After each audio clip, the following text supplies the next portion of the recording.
Oke, kalau sudah sama Pak Hendri, kami bacakan untuk sesi pemaparan materi kurang lebih 45 menit.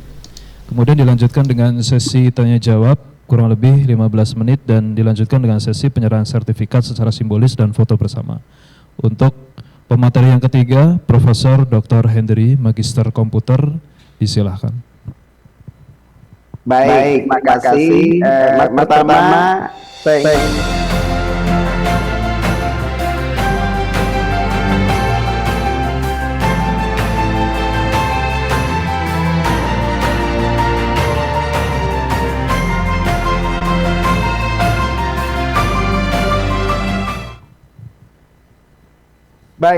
terima kasih, selamat siang, Assalamualaikum warahmatullahi wabarakatuh. Yang pertama tentu saya ingin menyapa rekan saya Pak Ketua, Pak Hari. Apa kabar Pak Hari? Mudah-mudahan sehat walafiat. Mas Moderator, apakah suara saya cukup bisa didengar dengan jelas? Bapak, sudah jelas suaranya. Baik. Kemudian yang kedua, tadi pembicara pertama, kedua itu adalah guru-guru saya ya, profesor-profesor saya. Yang pertama misalnya Prof. Suyanto, itu ketika saya selesaikan program doktoral saya ilmu komputer di UGM, saya banyak belajar dengan beliau, termasuk tentang bagaimana yang tadi beliau sampaikan di spill juga oleh Prof. Ono, bagaimana bisa katakanlah dalam hal ini ya mungkin udah bahasa yang lainnya adalah branding atau menjual diri, tapi tentu dalam hal yang bagus. Kemudian Prof. Ono tadi sudah sampaikan juga banyak hal mengenai IT security. Kita ketahui bahwa beliau ini sekali lagi saya sebut adalah guru-guru bagi saya, begitu kan.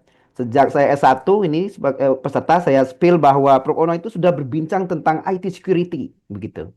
Tadi juga beliau sampaikan saat ini IT security juga sudah harus didekati dengan prinsip dan cara kerja artificial intelligence. Jadi seperti yang panitia sampaikan, terima kasih kepada Pak Hari, Ketua STIMIK Kom Surakarta, kemudian teman-teman yang menggagas dan melaksanakan seminar nasional ini. Saya kedua kali memang diminta untuk berpartisipasi dan ini adalah sebuah kehormatan bagi saya. Mudah-mudahan materi pada hari ini bisa paling tidak katakanlah menjadi booster, menjadi penguat bagaimana yang tadi Prof. Ono sampaikan, agar negara kita khususnya generasi muda itu betul-betul siap untuk memasuki katakanlah sekarang itu saya sebut dengan judul saya ini, yaitu Artificial Intelligence and Society 5.0. Itu artinya bagaimana tatanan kehidupan sosial itu dia sudah selangkah lebih maju dibanding dengan beberapa terminologi yang kita dengar beberapa tahun yang lalu, yaitu industri 4.0. Nah, sesuai dengan temanya juga, itu kecerdasan buatan dan keamanan siber. Tadi keamanan siber, kemudian ekonomi kreatif, itu sudah dibahas dengan sangat bagus ya, kemudian sangat katakanlah mencerahkan dan bermanfaat bagi kita semua oleh Prof. Suryanto dan Prof. Ono. Sekarang saya akan bincang sedikit mengenai bagaimana sebenarnya artificial intelligence dan tata sosial 5.0 itu, tapi hubungannya dengan aktivitas kita. Kemudian dengan pelayanan-pelayanan baik pemerintah, kemudian institusi, swasta, bahkan UMKM, bahkan pelayanan rumah tangga pun itu apakah ada pengaruhnya kepada perkembangan-perkembangan supaya pelayanan itu lebih baik begitu ya, lebih murah. Kemudian ya tentu prinsip dari Society 5.0 itu saya juga ingin sampaikan, dan secara ekonomi bagaimana. Sekali lagi saya terima kasih kepada panitia yang sudah menginisiasi kegiatan ini. Oke, look, ini kita bisa lihat yang tadi Prof. Ono sampaikan, misalnya kalau di bidang IT security, bahkan di bidang juga ekonomi kreatif, film-film tadi, itu sudah sangat banyak didekati dengan cara dan prinsip artificial intelligence. Apa itu artificial intelligence? Secara prinsip sebenarnya itu kita ingin sampaikan bahwa bagaimana cara manusia itu menangkap data, kemudian memprosesnya di otak manusia itu sendiri. Tentu dalam hal ini menangkap data kita dengan kalau manusia ya ada panca indera itu. Tapi kalau misalnya dengan computer science ya datanya baik sekali masuk, termasuk dari ahlinya Prof. Ono itu misalnya Internet of Things. Kemudian kalau misalnya ahlinya Prof. Soyanto bagaimana film-film itu juga merupakan data. Tapi mari kita lihat bagaimana sekarang ini saya resumekan, nanti materi saya sampaikan kepada panitia. artificial intelligence itu mulai sangat berkembang sebenarnya atau sangat menjadi booming gitu kan. What's going on gitu ya. Apa yang terjadi dengan saat ini? Itu sebenarnya tahun 2023 kemarin ketika ada sebenarnya yang sangat membuat orang, "Oh, ada apa ini?" Yaitu OpenAI. Tapi sebenarnya sudah lama, mulai neural network itu ya tahun 50, tahun 70 itu sudah banyak bagaimana dikembangkan. Bagaimana misalnya sistem untuk melakukan kontrol-kontrol terhadap berbagai sistem, agent-agent dikembangkan. Itu sebenarnya adalah neural network. Sekarang itu tetap digunakan sebagai basisnya. Kemudian machine learning. Itu mirip dengan manusia sebenarnya. Pada prinsipnya kalau manusia itu semakin berumur, dia semakin secara filosofi banyak mendapatkan informasi dan data. Baik yang dia alami sendiri ataupun dia dengar dari pihak-pihak lain, kemudian itu tentu mengendap di dalam hal ini apa yang menjadi basis data manusia yaitu otaknya begitu kan. Sehingga ada terminologi menyatakan pengalaman adalah guru yang terbaik. Sebenarnya pengalaman itu ya adalah data-data dan informasi yang ada di otak manusia. Apa yang terjadi dengan artificial intelligence itu masuk ke database yang tadi Prof. Uno sampaikan. Tadi database itu akan masuk semua, tapi ya sekarang itu ya database itu sudah berbagai ya puluhan juta terabyte, petabyte dan seterusnya, hexabyte dan seterusnya. Sehingga itu bisa dianalisis dengan baik. Nah, saat ini cara pendekatannya itu ini sebenarnya bukan ilmu yang baru, yaitu deep learning. Itu berarti intinya bagaimana inti dari belajar itu sendiri. Jadi misalnya kita pahami misalnya kalau mahasiswa itu intinya apa sih sebenarnya begitu kan? Kalau datanya apakah kita bisa sebut inti dari data manusia, mahasiswa itu adalah name. Ketika name kita ketahui, maka dengan ilmunya Prof. Ono tahu semua itu. Eh, Bagaimana riwayat dia kuliah dan seterusnya dan seterusnya. Mari kita lihat misalnya artificial intelligence saat ini yang cukup ya bisa jadi seperti yang tadi Prof. Nur sampaikan bahwa kebutuhan terhadap orang yang menguasai artificial intelligence itu sangat-sangat besar saat ini. Mengapa demikian? Data menunjukkan statistiknya dengan adanya artificial intelligence, dengan adanya internet of things, dengan adanya misalnya big data, termasuk di dalamnya itu ya ada IT security dan seterusnya itu so on. Maka sebenarnya ada 350 lebih jenis pekerjaan yang satu dekade ini hilang. 350 lebih. Risetnya, data statistiknya menyatakan demikian. 350 lebih jenis pekerjaan hilang dalam satu dekade ini. Dalam 10 tahun terakhir ini. 350. Banyak sekali. Sementara itu, artificial intelligence, big data, internet of things, so on, dan berbagai teknologi yang baru saat ini, itu menghasilkan pekerjaan yang lebih kurang sekitar 170.000. Berarti setengah lebih lebih sedikit ya.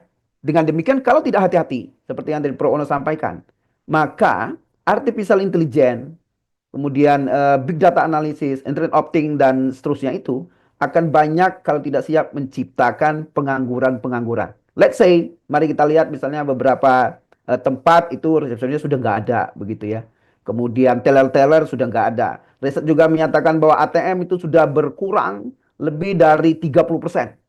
Berarti bagaimana dengan petugas-petugas ATM yang selalu melakukan pemeriksaan, mengisi ATM dan seterusnya, itu semua disrupsi. Nah, itu dengan apa terjadi? Dengan adanya artificial intelligence. Sehingga sekarang itu misalnya bagaimana pada mulai tahun 2023 itu ya sudah bisa kita lihat perkembangan artificial intelligence itu let's say ya mungkin bisa dinyatakan challenging, menantang ya. Kalau tidak hati-hati, apakah kegiatan-kegiatan yang tidak memerlukan dalam hal ini sifat-sifat empati manusia, sifat-sifat critical thinking, sifat-sifat yang kreatif. Kreatif pun sudah digantikan oleh artificial intelligence. Tapi bagaimana problem solving? Tadi saya dengar Prof. Una juga menyebutkan itu. Kemudian Prof. Yanto menyatakan misalnya kalau cerita di Indonesia itu ya mungkin pada level 3 saja. Tapi kalau mau berkelas dunia harus level ke berapa? Berkelas dunia itu bisa diciptakan dengan artificial intelligence. Ini adalah definisi Anda bisa baca sendiri, tapi pada intinya ini adalah menggunakan cabang ilmu komputer, tapi harus diperhatikan apa? Model.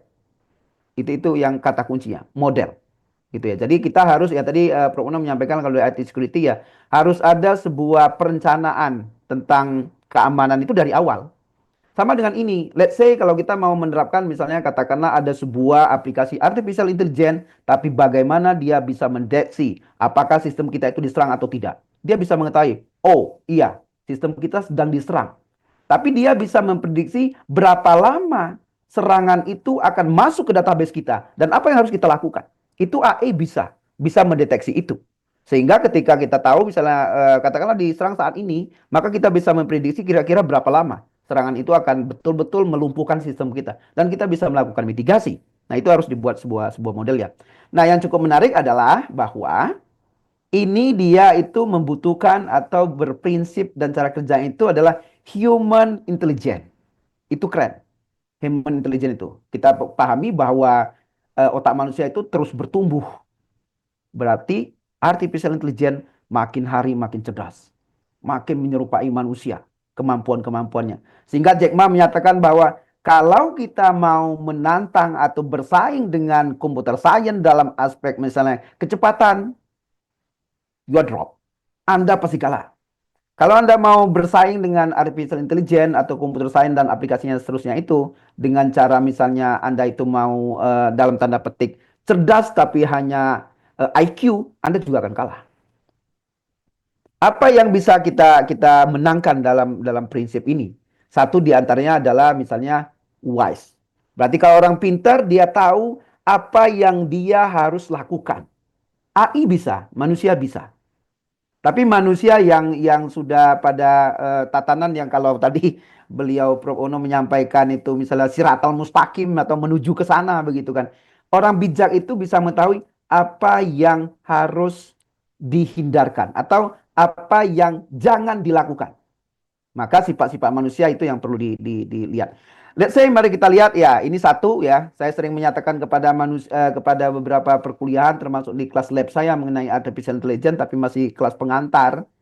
Oke, teman-teman mahasiswa, kalau ada kegiatan-kegiatan yang rutin yang tidak membutuhkan kreativitas thinking, analisis thinking, kemudian emotional thinking, so on dan lain-lainnya, mari kita buat AI-nya. Mengapa demikian? Karena lagi-lagi dia itu sebenarnya berbasisnya itu ya internet programming, berarti dia akan bisa baca kemana-mana gitu kan, sehingga nanti kegiatan-kegiatan misalnya yang rutin sifatnya, yang tadi saya sebutkan ya itu akan digantikan oleh aplikasi artificial intelligence. Misalnya untuk mengetahui yang tadi bagaimana mengetahui bahwa kamera kita itu di hack atau tidak begitu kan akan ada sebuah aplikasi yang menyatakan sebuah pop up bahwa kamera Anda sedang disalap misalnya kita kita buatkan saja. Tapi tentu dalam seminar yang singkat ini ya itu tidak kita bisa praktekkan. Ini adalah hal-hal ya machine learning berarti mesin itu selalu belajar seperti manusia, neural network, kemudian natural language. Nah, ini robotik gitu ya. Hal-hal inilah sebenarnya yang sangat erat hubungannya dengan artificial intelligence. Saya bertitip pesan bahwa kita harus mempersiapkan diri kita dan sumber daya kita agar adanya prinsip dan cara kerja machine learning. Berarti mesinnya itu selalu belajar. Berarti datanya makin besar. Kemudian dia menganalisisnya lebih bagus. Mengapa demikian? Komputer sekarang, komputer tidak hanya mengerti tentang menginput data, kemudian memproses data, tapi dia juga bisa memahami data. Itu yang sangat sangat apa ya, katakanlah challenging, sangat menantang. Jadi dia tidak hanya bisa memproses data, tapi dia tahu data. Misalnya artificial intelligence, misalnya yang OpenAI, kita bisa masukkan sebuah aplikasi tapi ya tentu berbayar begitu ya. Beda dengan prinsipnya Prono kita gitu kan. Kita bayar misalnya sekitar 400.000 per bulan ya ada gambar kemudian kita masukin. Kita akan promptnya kita terjemah berikan perintah tolong analisis data ini. Dia akan analisis gambar-gambar itu gitu kan. Itu artinya apa? Bagaimana prinsip-prinsip kerja ini dilakukan dengan baik. Let's say mari kita lihat aktivitas sekarang dengan artificial intelligence. Di beberapa negara di Indonesia ya, oke, kita sudah ada juga kegiatan-kegiatan artificial intelligence itu, tapi belum kelihatan. Misalnya ada beberapa teman-teman kita, dosen-dosen kita, praktisi-praktisi kita, gitu kan. Saya mungkin Prof. Yanto juga, Prof. Ono juga, gitu kan, sudah pakai smartwatch yang merekam semua aktivitas yang ada di tubuh manusia. Pertanyaannya adalah, apakah data-data yang di-record, yang di-capture melalui smartwatch itu terkoneksi ke internet atau tidak? Misalnya ada aktivitas jam smartwatch yang dipakai oleh Prof. Ono, Prof. Isyanto, atau kita semua di sini. Kemudian dia akan merekam berapa kilometer Anda berjalan, bagaimana detak jantung Anda, bagaimana suhu tubuh Anda, bagaimana misal tekanan darah Anda, so on, dan seterusnya. Itu semua direkam oleh jam itu. Big question is, apakah data-data itu di-store pada jaringan internet? Kalau ada, nah itu yang tadi Prof. Muhammad sampaikan, berarti masuk ke dalam database, maka dia akan dianalisis. Mari kita lihat gambar-gambar ini. Orang misalnya ambil kamera, ambil video, kemudian orang yang melakukan pembersihan kegiatan, ada orang juga yang main internet begitu ya. Kemudian ya itu semua koneksi internet.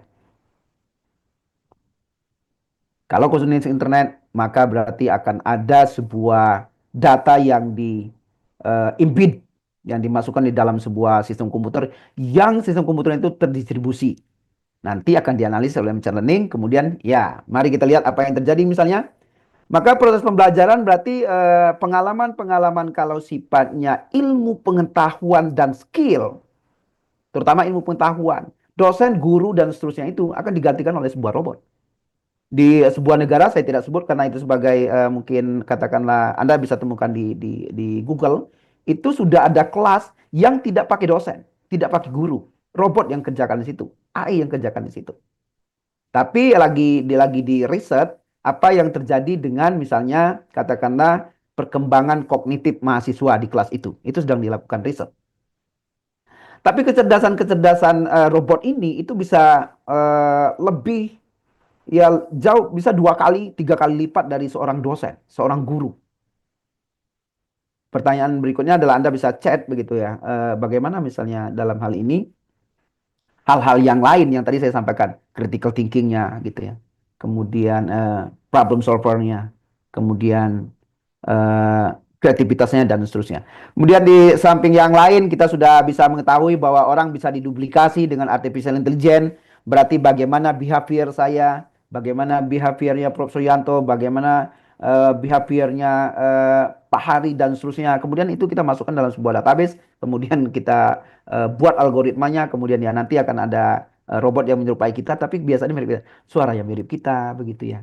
Kemudian cara dia berbicara mirip kita, kemudian pola-polanya itu mirip kita dan seterusnya. Sehingga nanti akan tercipta robot-robot yang menyerupai manusia. Sebuah riset menyatakan tentang artificial intelligence bahwa di Jepang ya sedang dikembangkan ya bekerja sama dengan sebuah negara untuk menggantikan peran pembantu rumah tangga. Pembantu rumah tangga di Jepang itu gajinya sekitar 7 sampai 8 juta begitu ya, bersih ya, per bulan. Dan itu orang. Kemudian diidentifikasi apa yang menjadi tugas pembantu rumah tangga itu.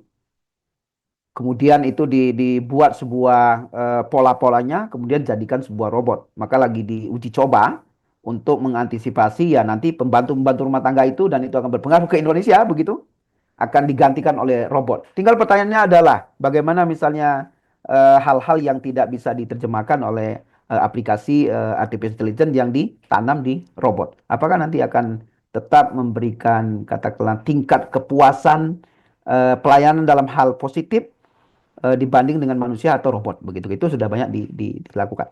Nah, peserta semua, kita paham betul apa yang menjadi sebenarnya pendorong, hal-hal apa yang mempromot artificial intelligence itu sangat-sangat apa ya katakanlah over speed ya, sangat cepat perkembangannya.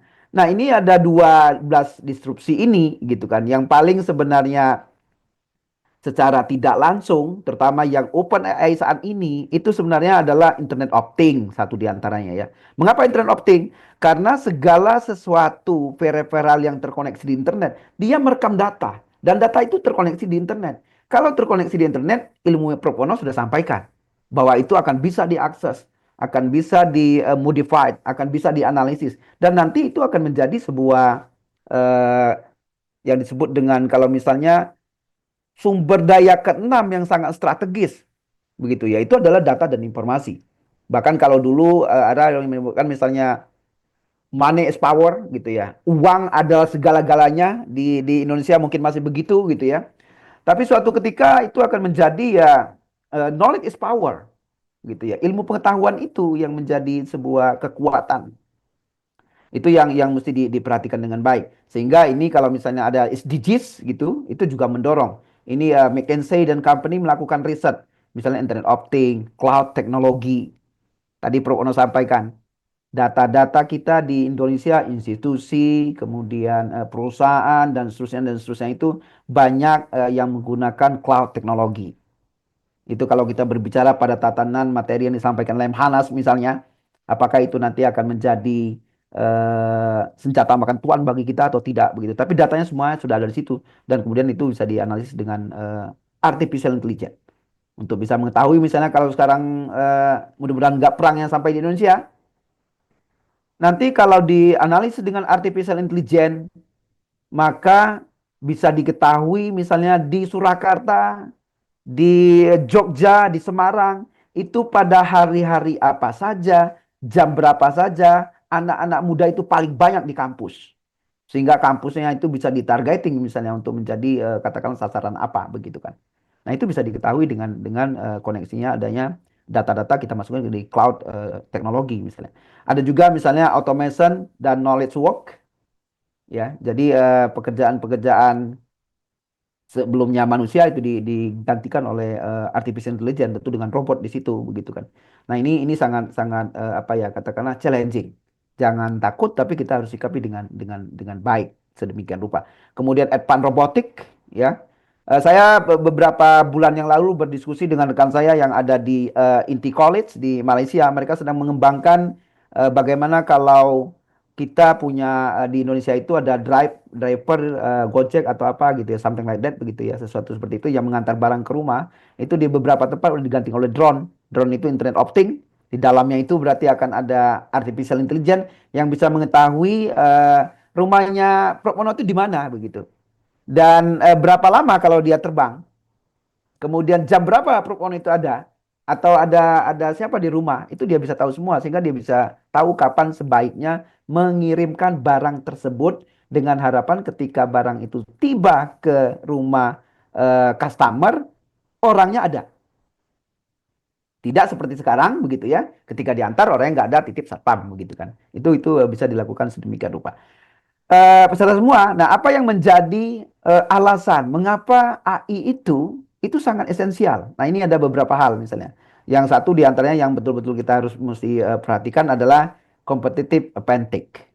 Jadi keuntungan persaingan itu sangat-sangat apa ya? Sekarang itu sangat-sangat berdarah-darah.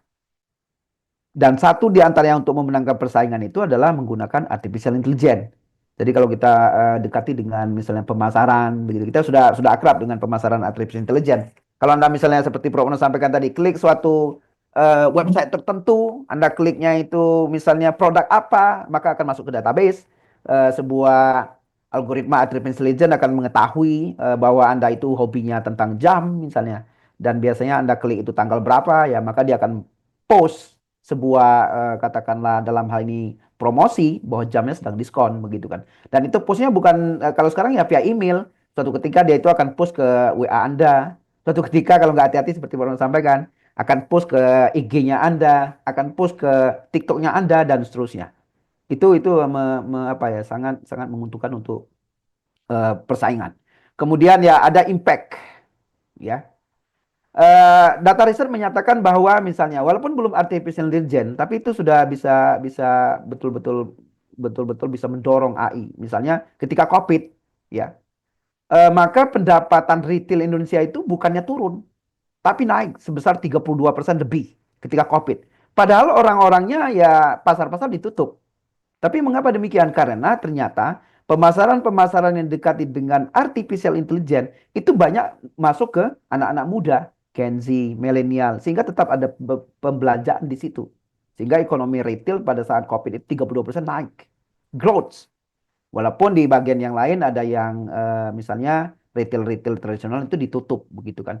Kemudian speed penerapannya itu cepat, bisa dimodifikasi dengan cepat begitu kan. Cuma disesuaikan beberapa use case-nya saja.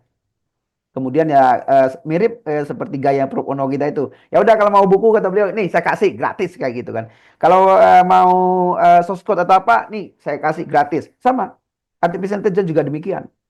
Jadi tinggal disesuaikan dengan baik. Tapi apa yang akan menjadi tantangannya nanti sekali lagi sebenarnya adalah bagaimana dengan sumber daya manusia kita. Apakah siap atau tidak? Ini bisa dibaca aja nanti.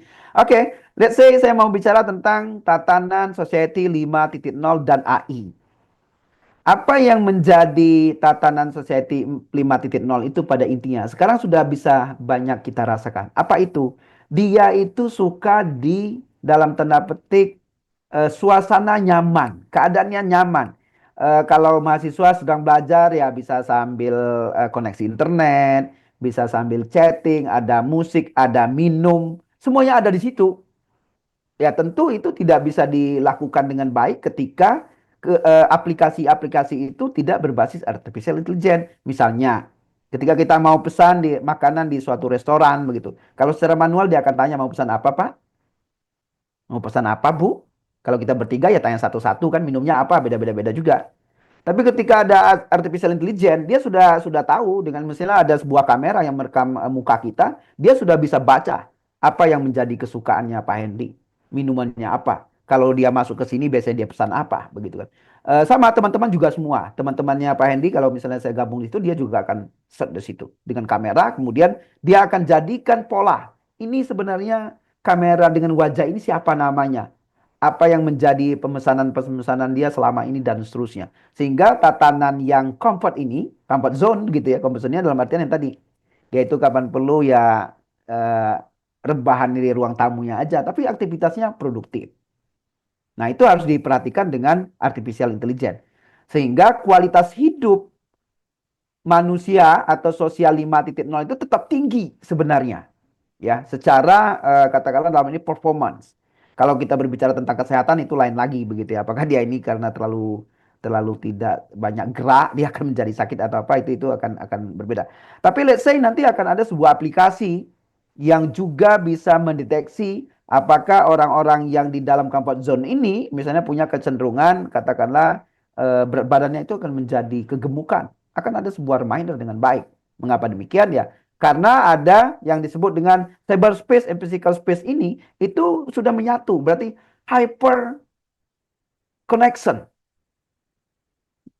Jadi ya kita berhubungan satu sama lain, sistem satu dengan sistem yang lain. Tapi sistemnya baik sekali, begitu kan? Seperti yang kita seminar hari ini ada 800-an begitu gitu ya. Dengan berbagai latar belakang yang ada dan berbagai tempat yang ada. Kalau misalnya kameranya itu nyala semua, kemudian kita punya AI, dia bisa bisa ketahui betul apa yang menjadi katakanlah behavior, kemudian needed kebutuhannya begitu kan, kemudian mungkin fairness, ketakutannya segala macam dia bisa tahu.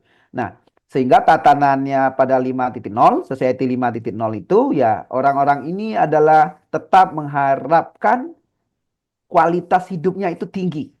Tapi dia itu inginnya tempat-tempat yang nyaman. Berarti kebiasaannya itu nyaman, begitu kan? Berarti kalau misalnya berpergian ya mungkin dia nggak perlu nyetir begitu ya. Tapi kendaraannya pun juga tidak ada sopir. Dilakukan. Kemudian nanti dia mau kemana itu kendaraan juga udah pada tahu begitu dengan melakukan klik sesuatu dan seterusnya. Sehingga penyediaan barang-barang dan pelayanan itu ya itu sudah diidentifikasi, sudah bisa diketahui dan sudah bisa direkomendasikan oleh AI. Sehingga misalnya kalau kalau secara contoh misalnya kalau sekarang kita pesan Grab gitu, si Grabnya mau mau tanya lewat tol atau enggak gitu. Nah, kalau kalau dengan AI ya dia nggak perlu tanya lagi. Dia udah tahu sebenarnya behaviornya pelanggan saya ini kalau pesan ini gitu ya. Tapi ya tentu autonomous gitu ya. Mobilnya itu sudah tidak ada sopir dia udah tahu lewat tol atau enggak begitu kan. Kemudian hal-hal yang lain juga juga demikian.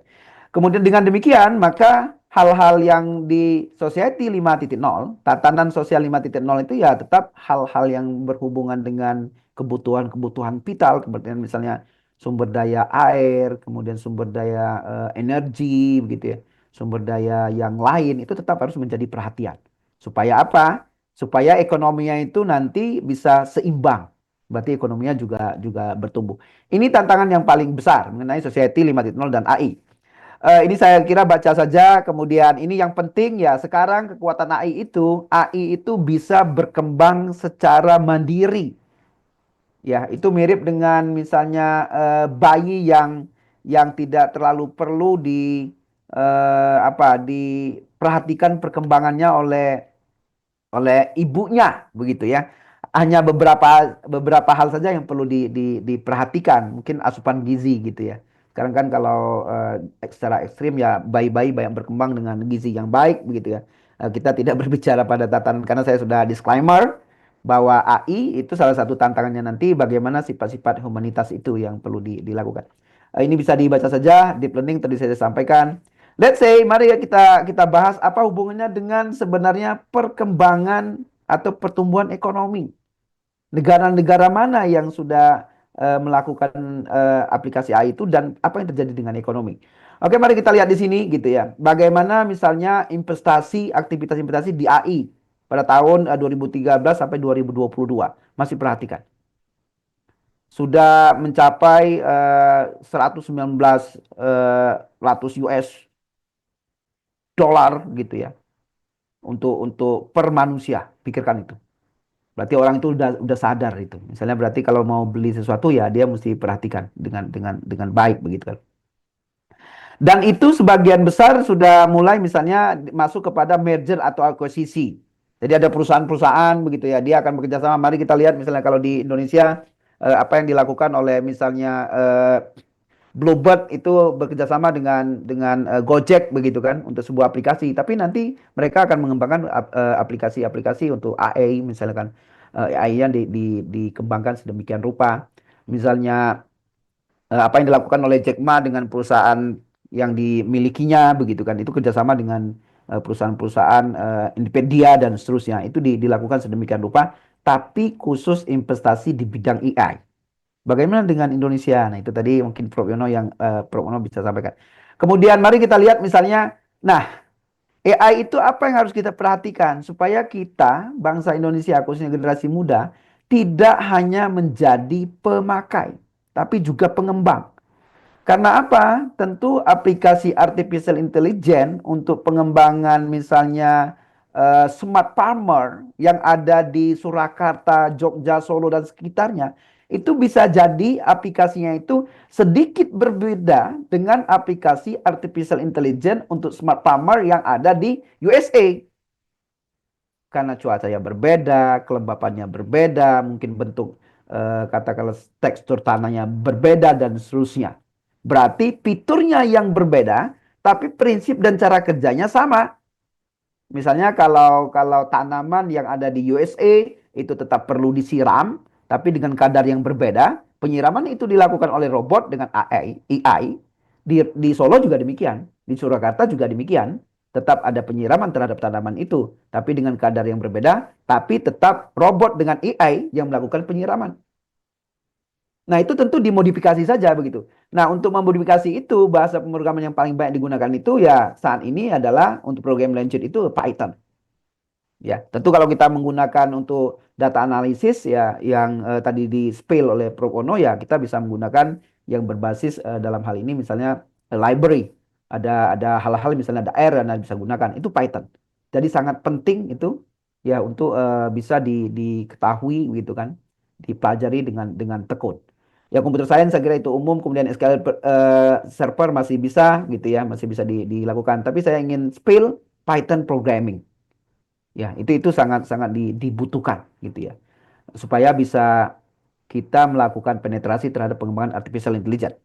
Mari kita lihat bagaimana dengan pekerjaan yang tadi juga ditanyakan bagaimana sekarang di IT security ya itu kita kekurangan begitu ya. Tadi sudah disebut oleh Prof. Ono sama sebenarnya kalau AI itu sekarang itu ya juga masih sangat dibutuhkan. Saya ingin sampaikan bahwa saya pernah ditanya oleh kepala dinas dekat itu dengan Prof. Ono gitu ya. Prof. Ono di Tangerang Selatan, saya di Kota Tangerang. Itu di kepala dinasnya bagian Kominfo kalau dulu ya, kalau sekarang Komdigi gitu ya, menanyakan kita banyak data nih yang udah masuk dulu saya sampaikan di Tangerang Live.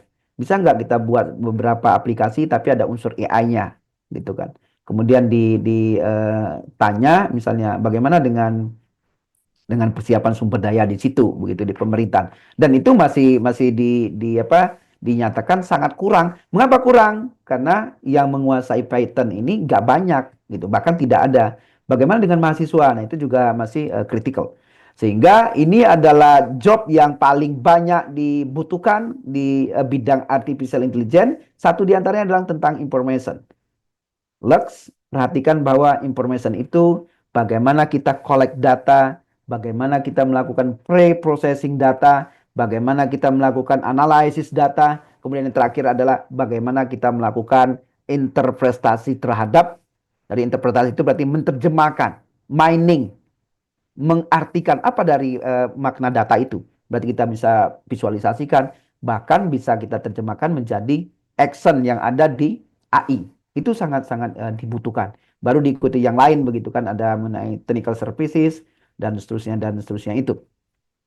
Kemudian bagaimana dengan pertumbuhan ekonomi? Mari kita lihat gitu kan. Berarti ini akan ada yang menguntungkan, berarti keuntungannya itu meningkat kalau menerapkan AI. Tapi ada juga cost-nya itu turun kalau menggunakan AI begitu kan. Mari kita lihat di sini gitu. Misalnya services operation, ya. Itu dia bisa dinyatakan kalau misalnya ini kita lihat misalnya dia berarti kurang dari 10%, itu sudah 29% perusahaan yang menggunakan AI itu biaya operasionalnya turun. Itu bisa menjadi tantangan atau bisa menjadi sebuah katakanlah dalam hal ini adalah benefit. Berarti satpam nggak perlu, resepsionis nggak perlu, kemudian cleaning service nggak perlu, begitu ya. Yang ngantar-ngantar barang, kalau itu adalah sebuah barang untuk dokumentasi atau paket-paket begitu yang nggak perlu, begitu kan. Itu digantikan oleh robotik yang ada AI. Atau yang digantikan oleh sebuah aplikasi yang ada AI, begitu kan. Itu sampai 29%. Bagaimana dengan keuntungan misalnya ya? Ada juga yang di bagian service operation ini ya sampai 30%. Anda bisa baca di sini. Dan paling banyak ini sebenarnya let's say marketing and sales. Jadi sekarang bagian-bagian marketing itu sudah banyak sekali menggunakan aplikasi artificial intelligence untuk melakukan misalnya penetrasi pasar. Misalnya Pak Henry itu sebenarnya hobinya apa sih? Ya udah, berarti penawaran perihal itu. Oke, kemudian yang berikutnya ini adalah bagaimana profesional di bidang robotik. Tapi sekali lagi ini robotiknya adalah ada unsur AI-nya. Mari kita lihat adalah transportasi dan logistik. Ya, berarti secara tidak langsung kalau let's say 5-10 tahun yang lalu gitu ya, kalau menjadi driver Gojek atau Grab di Indonesia ya penghasilannya masih sangat besar, bahkan lebih dari 2 digit begitu kan, atau ya di 2 digit begitu. Sekarang makin makin kecil. Suatu ketika ya itu akan diganti oleh drone.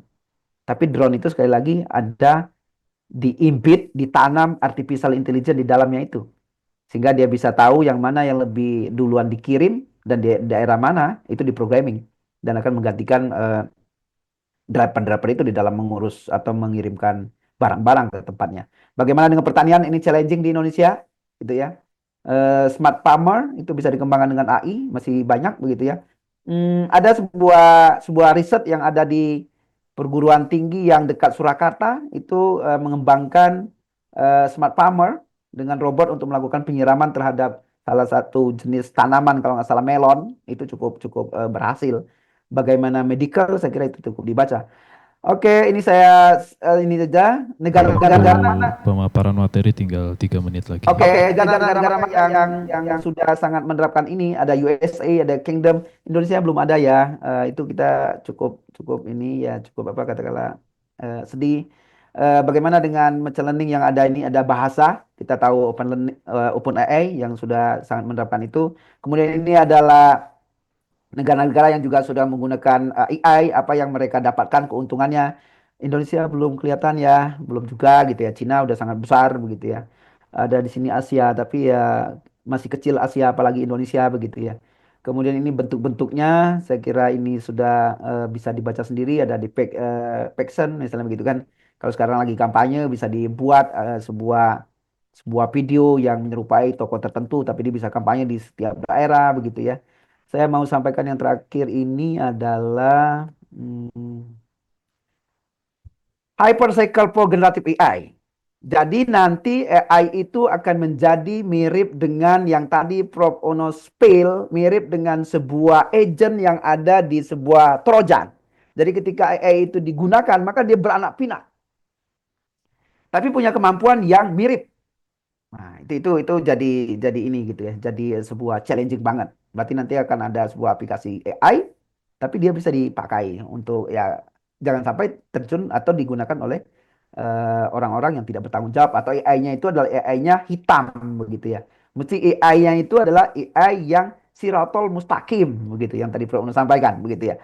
Ini juga contoh-contohnya begitu ya. Suatu ketika ya apa yang akan terjadi ya database sekarang itu sudah sampai 31.502 petabyte yang untuk dipakai oleh OpenAI. Sudah sangat besar.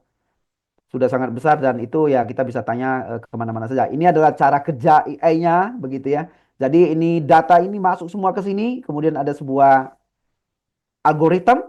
Ya, algoritma tinggal kita pilih, kemudian kita perintahkan maunya apa, kemudian dia akan keluarkan datanya. Keluarkan kemampuan-kemampuannya itu. Dan ini bisa menghilangkan semua manusia. Terakhir slide-nya adalah ini yang menjadi tantangan. Saat ini sudah banyak sekali robot dengan berbagai kebutuhan dikembangkan untuk menyerupai kemampuan manusia. Sehingga sudah banyak robot-robot itu menggantikan manusia untuk menjadi satpam, menjadi petugas menjaga toko, dan seterusnya. Ke depan, ini kegiatan-kegiatan kita di mana manusia-manusia ini sudah terkoneksi dengan apps yang mengerjakan prinsip dan cara kerja AI. Pada gilirannya nanti ya kendaraan-kendaraan itu terkoneksi dengan AI, manusia terkoneksi dengan AI, dan mungkin manusia dinyatakan makin sedikit ya. Makin sedikit itu bisa jadi populasinya, tapi di sini sampaikan makin sedikit di jalanan atau di tempat-tempat lain, tapi mereka itu ada di zona comfort zone. Ada di rumah, ada di kantor, dan segala macam. Tapi aktivitas tetap berjalan. Oke, itu yang bisa saya sampaikan. Terima kasih. Bapak, saya kembali ke moderator. Selamat siang.